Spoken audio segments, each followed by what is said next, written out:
anti-authoritarians, and radicals of all stripes spend a disproportionate amount of time and energy confronting the so-called big-picture challenges of the world.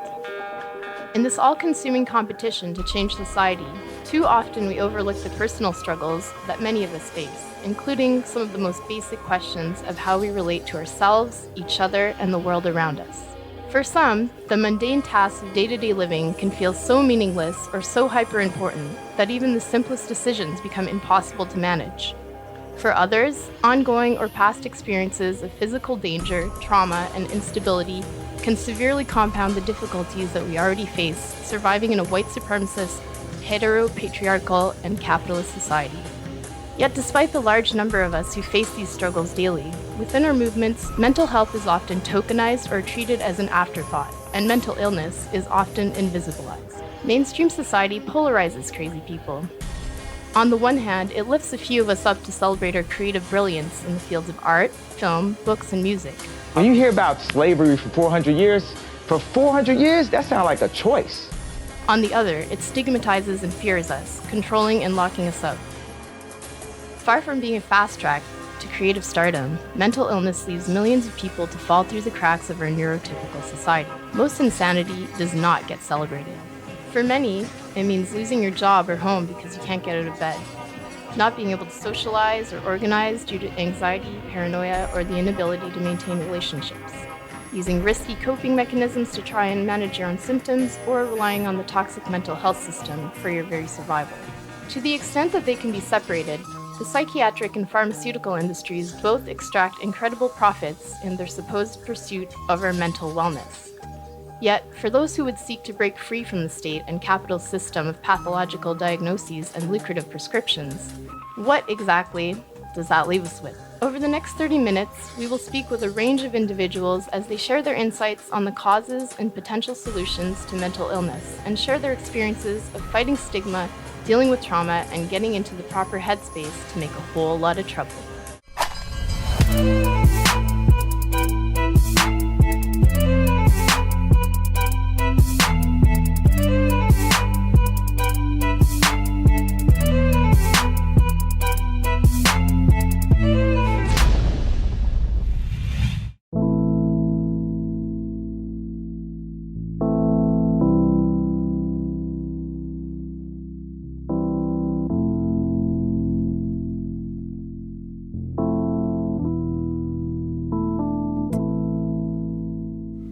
Mental health means our own interior kind of wellness, our own personal equilibrium of how we respond to the ails of the world.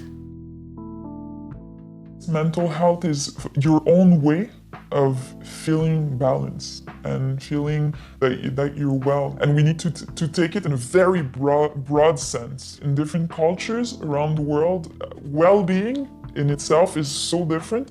So I would see mental health as a very open way of are you feeling balanced and able to face life in the complexity that it is. As Indigenous people, we've lived through an enormous amount of trauma, and trying to find that balance, living in the environment that you do, is challenging.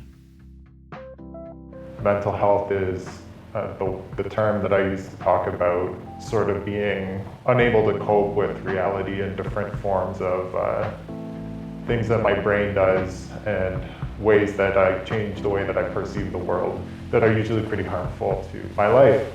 In the society that we live in, oftentimes mental health ends up actually eclipsing the larger context. That language that we use to talk about mental health is the language of the biomedical model. But meanwhile, it leaves out the social context, and we're not talking at all about the living situation that you're in, or the color of your skin, or the kind of access you had to housing, or the access you had to education, and what you have to deal with on a daily basis. So if you live on reserve, you have all kinds of challenges there. You live off reserve, you have a whole new set of challenges, and how do you work through them all? How do you make it better for the next generation? Since mental health is primarily influenced by social factors, there's no real way to solve it without changing the social condition that we're in. What we see it as is being able to use your psychological abilities to help fight against the repression that comes towards you. We need to figure out ways to increase our ability to fight against the forces that are helping make us mentally ill, as it were. So I see mental health not just as something that belongs to a person or lives in a person, but rather sort of a response to the condition that is around us that causes us to hurt in this world.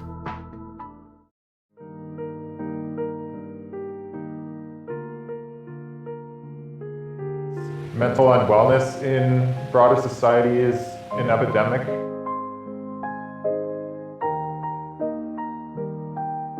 Whether it's just plain old capitalism that's like really selling the idea of anything solvable through some exchange of money. The terms of success, of a successful life that have been passed down by the state, by mass media, they're really unattainable for almost everyone. And then even when people do achieve material success in these terms, they struggle with finding meaning. The conditions around us have other psychologically damaging effects. The way that we relate to each other socially and the tendency towards seeking of social capital than seeking actual close relationships with people. When I think about mental health in my quote immediate community, I see a community that is making space for particular people who are living with mental health issues. What I'm reminded of is the ability for a Black man in my building to live mad while Black and walk around in this building in that way would probably not happen. Because what I know is happening not just in this city, but in this province and in this country is police responses to Black people living with mental health issues or mad identified, often, but not always, result in fatal shootings. I would say generally in my community, a lot of people have struggles, a lot of people see therapists, some people have diagnoses, some people are medicated. So I would say in the anarchist community, a lot of people are struggling, but there's a lot more conversations about that, a lot more informal peer support than in other communities that friends and family who are not anarchists are a part of. What I see happening in the mental health system is that there are an incredible number of people who struggle with issues of trauma.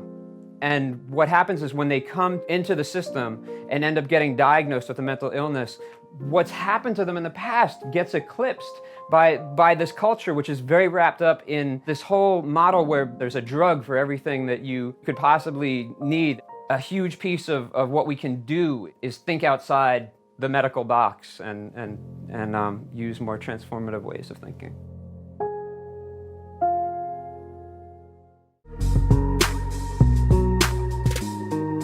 Human beings are social creatures, meaning that we simultaneously engage with and are shaped by our surroundings. This fact is often overlooked by those who see madness as nothing more than a neurochemical imbalance. In reality, social factors such as how broke you are, the color of your skin, your gender and sexual orientation, and how well you pass as a productive member of capitalist society all play huge roles in determining how you are treated, what healthcare and social supports you have access to, and therefore greatly shape your emotional and mental well-being. The hyper-individualization promoted by our current social media paradigm swaps human contact for superficial interactions based on curated personas of likes and follows. Did you lose your subscribers? The realm of spirituality has been so co-opted and tainted by religious institutions that many of us have no access to rituals and traditions that could help us feel a meaningful connection to the world around us. Profiting off this mess is the pharmaceutical industry, comprised of some of the world's biggest corporate powerhouses who spend billions each year lobbying doctors to push their newest and most lucrative designer drugs, all with the goal of getting as many people medicated as they can.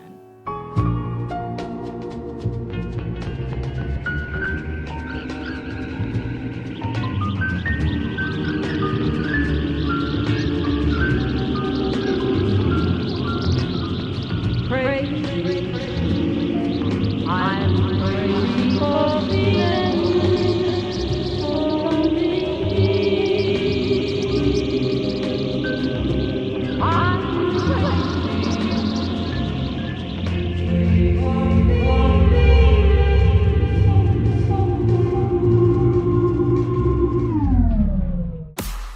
when 1 in 4 people suffer from mental illness, I have to sort of question what that means. Whatever the status of mental health is, it's rapidly declining, and I think that's happening in an intentional manner. It just seems to me that anything and everything is being described as a mental health problem in such a way that it creates this like false idea that there is a mental health solution for that, possibly in the name of a pill, but often in the name of some other additional kind of control.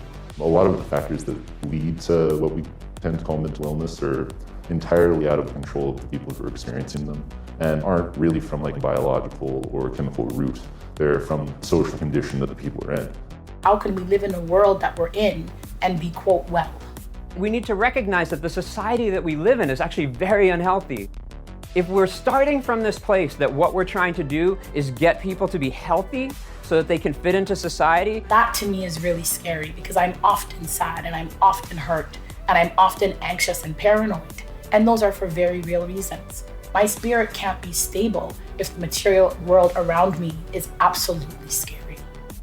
The real, visceral, and true fear of deportation, bankruptcy, homelessness, incarceration. These are things that contribute to someone's individual experience of despair. And rather than offering a solution, it's always just some pill or injection or just removal. I work with refugee claimants. The very first weeks they arrive here in Canada, they live a whole different range of challenges. A lot comes from what they carry, what they lived in their countries.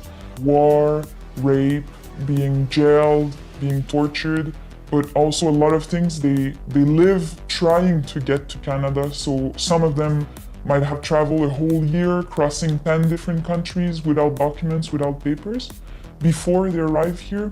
So it's a very heavy weight they carry with them. And also a lot of challenges they face is actually arriving here with nothing and having to face what it is to be refugee claimant in Canada. One of the hardest things is being in a state where you don't know what's going to happen to you, right? So you might wait a year, 2 years to know if you're going to be able to stay here. So this period of just not knowing what you can build for yourself and your kid as a life is very hard, very stressful.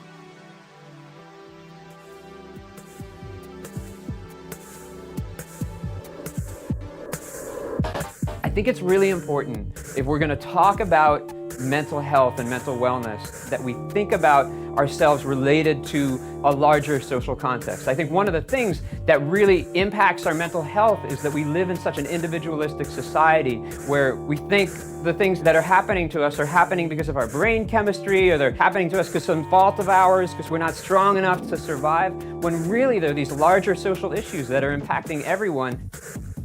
On a personal level, I get into trouble when I get disconnected from things that are meaningful to me in the world. One of the things that I want to do with my life is engage with all of the imbalances of power with communities that are trying to counter those imbalances. A lot of the factors are just like the standard foundation of society, which is anti-blackness, racism, and capitalism. And until those are destroyed, there's no actual solution. When I think about the conditions that contribute to unwellness for Black people, the number one is generally the experience of the transatlantic slave trade, first and foremost, the experience of colonialism, the ongoing experiences of colonialism, the ongoing occupations of Black spaces. I see the hyper-surveillance of those communities as particular kinds of occupations. I'm using that word, sort of in soft quotes, while keeping in mind the context of what the word occupation means here. 500 years of colonialism has really taken its toll on Indigenous people, and has taken it in so many different ways. There's been a lot of hurt. There's been a lot of pain. There's been a lot of trauma that's been passed on from generation to generation. It's a real struggle to get better when you're left to fend for yourself. But it seems like in a lot of the communities, they purposely take everything away and then it feels like they're just waiting to see everybody die. I think that with the high rates of suicide in every single community, I know the Inuit community is probably the highest, but even in my community, the suicide rate is pretty high. I think that when you're always surrounded by death because people give up, that having these ceremonies to turn to where you can honor their memory and be surrounded by healers is a good way. And because the Indian Act forced us to give up all those ceremonies, now is the time where we have to relearn them.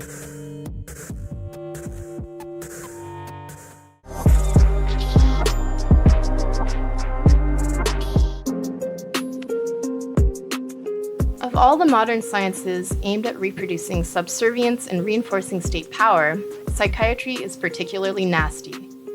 Its history is fraught with the warehousing and torture of countless individuals in sanitariums and asylums. In their eternal quest to understand and destroy that which is different, states have performed every conceivable type of experiment on human test subjects, from mass sterilizations and LSD-induced comas to decades of routine lobotomies. Psychiatrists' enthusiastic embrace of eugenics during the early 20th century was a major inspiration for Nazi scientists, providing them a convenient pseudoscientific justification for the Holocaust. And while the term became taboo after World War II, the inherent link between psychiatry and eugenics continued long after, and, some would argue, still exists today. Although psychiatry poses amidst the hard science-based branches of medicine, nowhere else is the creation of medical conditions and disorders so socially manufactured as in psychiatry's Bible, the Diagnostic and Statistical Manual, or DSM. While the process of deciding how to categorize the mentally unwell can involve aspects of the scientific method, it is oftentimes no more than a room full of old white men promoting their collective social biases and individual agendas. Ralph was sick, a sickness that was not visible like smallpox, but no less dangerous and contagious, a sickness of the mind.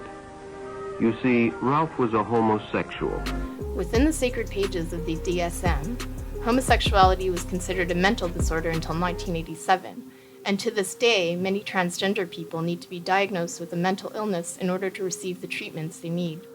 Women who may have once been labeled as nymphomaniacs or hysterics are today branded instead with BPD, or borderline personality disorder, a catch-all diagnosis primarily inscribed on women whose histories of trauma are not seen as real or legitimate.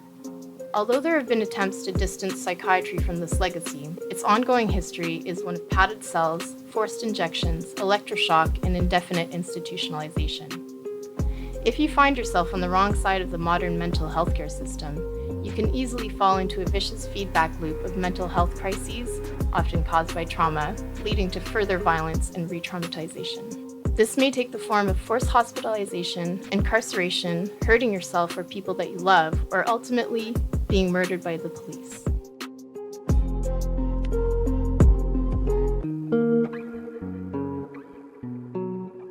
The state engages with mental unwellness by being the identifier of those of us that are well and those of us that are unwell. So the state and psychiatry define being well in terms of how well you conform to a normal. And in this society, that normal encompasses all of the problematic natures of mainstream society. If you went back and asked your guidance counselor what their version of success would be for you moving forward, well, it's like how well you conform. They started the residential schools to assimilate the children. It was the law that if you didn't give up your children, you were sent to jail. They call the foster care system like the next residential school. The kids that are in care aren't brought up in a good way and they fall through the cracks.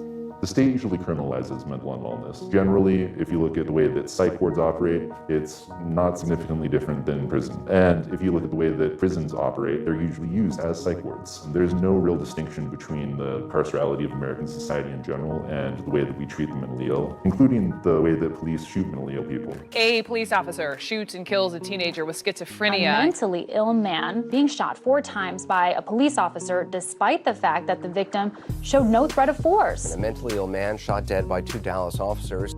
I've spent 4.5 months in state jails, about a month and a half in psych wards. And there are some like really noticeable similarities. There's coercive violence, isolation, but the difference is that like when I'm in jail, I'm well and I'm myself. I'm in a battle against the state and they're my enemy and they've locked me in a cage. And when I'm in a psych ward, it's like a whole different world. I don't understand what's going on. I have no connection to myself. If I refuse medication, I'll be tackled to the ground and have it injected into me.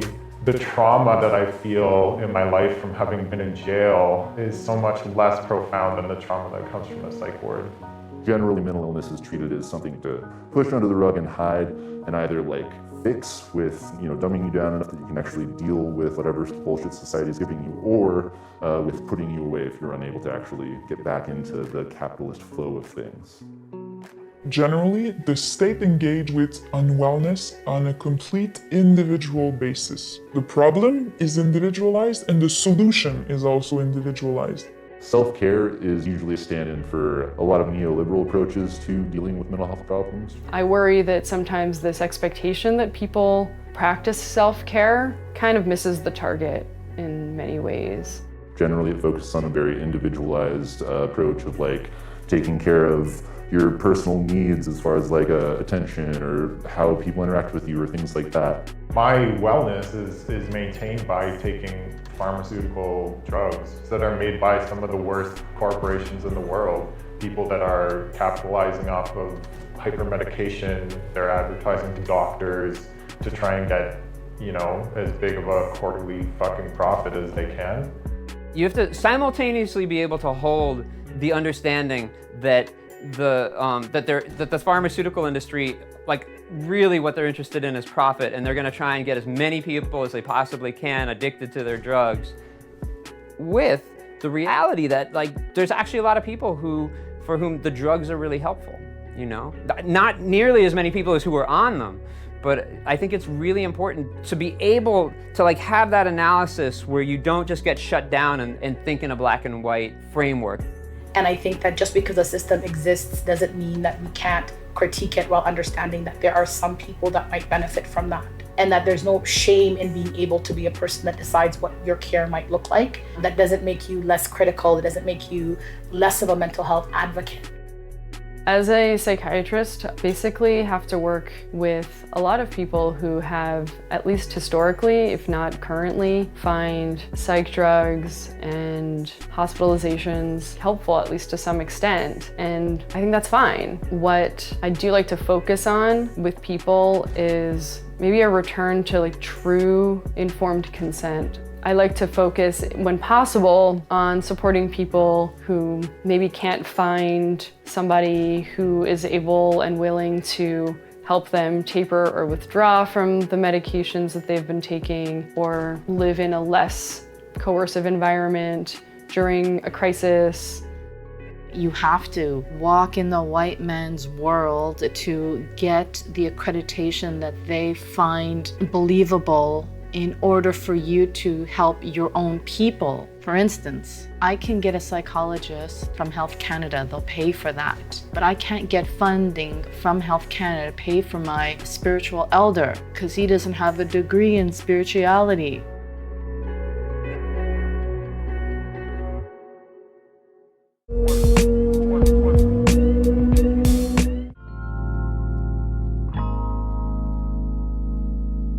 Rather than unquestioningly accepting the state's authority on the causes and nature of mental unwellness and official dictates on what our interventions can and should look like, today many crazy people are asserting our power to choose the right mix of institutional and informal supports for the problems we face. This growing movement seeks to counter stigmatizing conceptions of mental illness that paint it as an isolated and individualized phenomenon, positing instead the need for dynamic, peer-based solutions rooted in interconnectedness and community support. Social media, with all its flaws, can play an important role in building peer-to-peer networks by offering us the ability to connect with others who have faced similar experiences. This can be particularly helpful for individuals that face geographic or emotional barriers to community and mental health support. Because at the end of the day, the best person to take care of someone in mental health crisis is often someone who's already been through it themselves.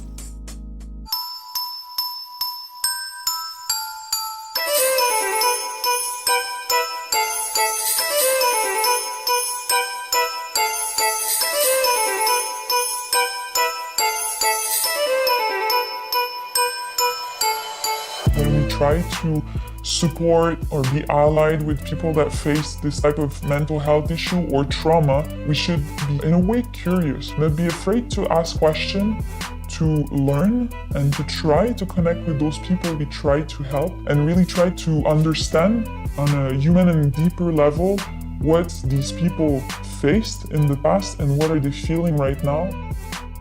The government did everything that they could to destroy us, and yet we're still here. We all carry a different kind of trauma, and sometimes those traumas eat away at us until there's nothing left. And sometimes those traumas, we're able to work through them and they become our almost energy source to keep moving forward so that we can help the next generation.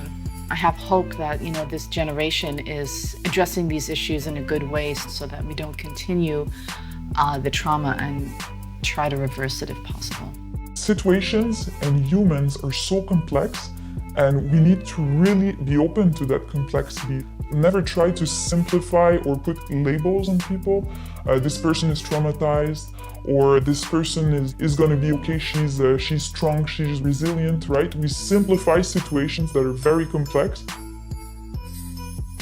People tend to have a lot of personal and community ways of dealing with mental health problems, but societally we tend to fail entirely. Generally, what I've noticed in communities is a desire to help and a lack of ability to. The actual social conditions that cause these kinds of problems are more what needs to be addressed, and no one really seems to do that very well.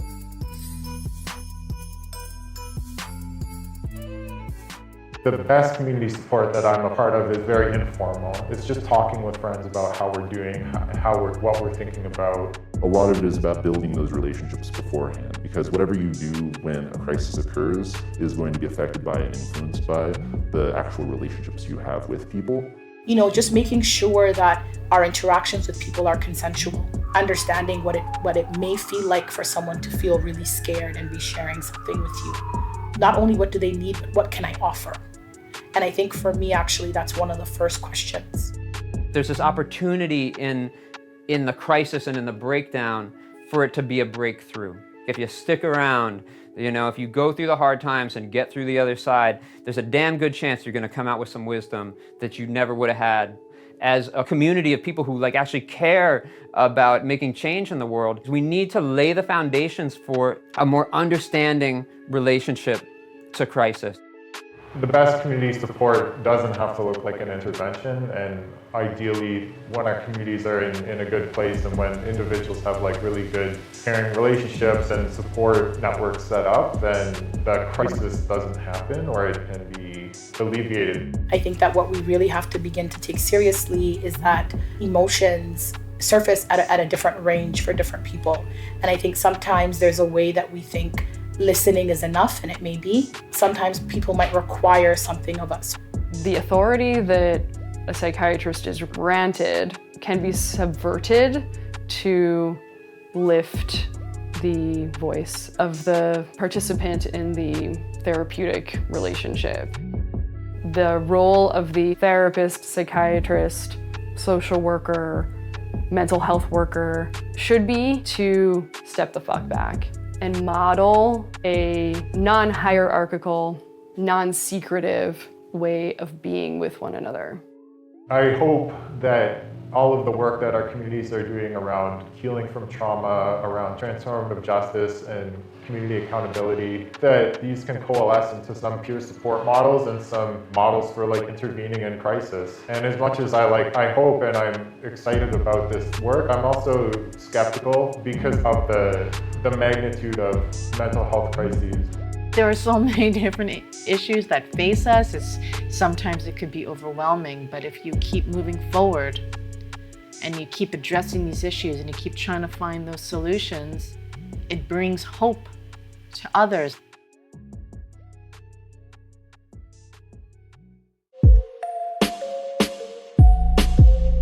From the epidemics of suicides and overdoses to the shock and rage sparked by the never-ending wave of police killings, it's painful to think about all those who died as a result of complications with mental health and their inability to receive the support that they needed.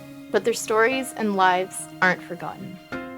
Even as we continue to struggle within and against a world that is growing increasingly scary, we must take steps to collectively prepare ourselves for the battles to come. Finding new ways to manage mental unwellness, with all the beauty and conflict that entails, is a fundamental component of building stronger, healthier communities of resistance. If we're able to do this, our movements will not only become more sustained and resilient, but will gain new layers of possibility as we travel into the uncertain future together. So at this point, we'd like to remind you that Trouble is intended to be watched in groups and to be used as a resource to promote discussion and collective organizing. Are you interested in starting a local peer support group or just want to better integrate mental health awareness into your existing organizing projects? Consider getting together with some comrades, organizing a screening of this film, and discussing where to get started. Interested in running regular screenings of Trouble at your campus, info shop, community center, or even just at home with friends? Become a troublemaker. For $10 a month, we'll hook you up with an advanced copy of the show and a screening kit featuring additional resources and some questions you can use to get a discussion going. If you can't afford to support us financially, no worries. You can stream and/or download all our content for free off our website, sub.media/trouble. If you've got any suggestions for show topics or just want to get in touch, drop us a line at trouble@sub.media. A reminder that our online store is fully stocked with fresh swag for any Submedia fans on your holiday shopping list. We're a broke collective funded entirely by donations, and all proceeds from these sales go towards making it possible for us to make more films like this one. We'll be doing our last shipment of the year on December 16th, so be sure and get your orders in before then at sub.media/gear. This episode would not have been possible without the generous support of John Hamilton. This is the last episode of the year, and after this, we'll be taking a month off. But stay tuned early next year for Trouble number 18, as we take a closer look at policing and community resistance to state violence. So we see, within the context of the War on Terror, within the last 10, 12, 15 years, an attempt to fuse policing resources to better respond to what are perceived as domestic threats. Fuck! It's the police! Now get out there and make some trouble.